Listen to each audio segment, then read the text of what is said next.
গ্রেফতার আরিয়াদহের ত্রাস জয়ন্ত সিং এর ভাই। দাদা জেলে, কিন্তু দাদাগিরি করে যাচ্ছেন জয়ন্তের ভাই শুভম। সাইকেল নিয়ে বচসার জেরে যুবককে মারধর, ইট বাঁশ দিয়ে বেধড়ক মারধর শুভম ও দলবলে।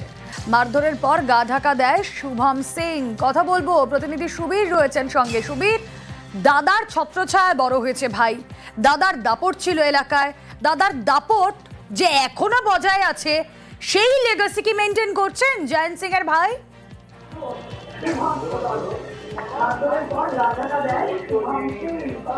দেখো, তোমাকে জানিয়ে রাখি, এই যে জয়ন্ত সিং এর ভাই শুভম সিং, সে যে মারধরের ঘটনা ঘটিয়েছিল সেই যুবককে, জিৎ দাস বলে যে যুবককে, এবং সেই জায়গা থেকে কিন্তু তারপর থেকে সে পলাতক ছিল। এবং একদম সেই জায়গা থেকে একটা ইন্টারেস্টিং বিষয়, সেটা হচ্ছে যে কামারহাটি বেলঘরিয়া অঞ্চলের একটি বেসরকারি নার্সিংহোম, সেই নার্সিংহোম 11 নম্বর বাস স্ট্যান্ডের সংলগ্ন সেই নার্সিংহোম, বেসরকারি নার্সিংহোম, সেই নার্সিংহোমের মধ্যে গা ঢাকা দিয়েছিল এই জয়ন্ত সিং এর ভাই শুভম সিং। এবং সেই জায়গা থেকে গোপন সূত্রে খবর পেয়ে বেলঘরিয়া থানার পুলিশ এবং দক্ষিণেশ্বর থানার পুলিশ কিন্তু একদম জয়েন্ট অপারেশন চালায় তারা।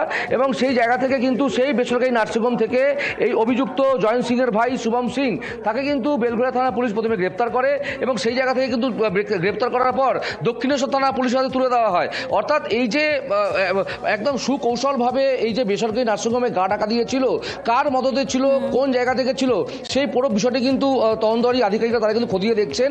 এবং জয়ন্ত সিং এর ভাই শুভম সিং অভিযুক্ত, তাকে ইতিমধ্যে গ্রেপ্তার করা হয়েছে এবং তাকে গ্রেপ্তার করে দক্ষিণেশ্বর থানায় নিয়ে যাওয়া হয়েছে।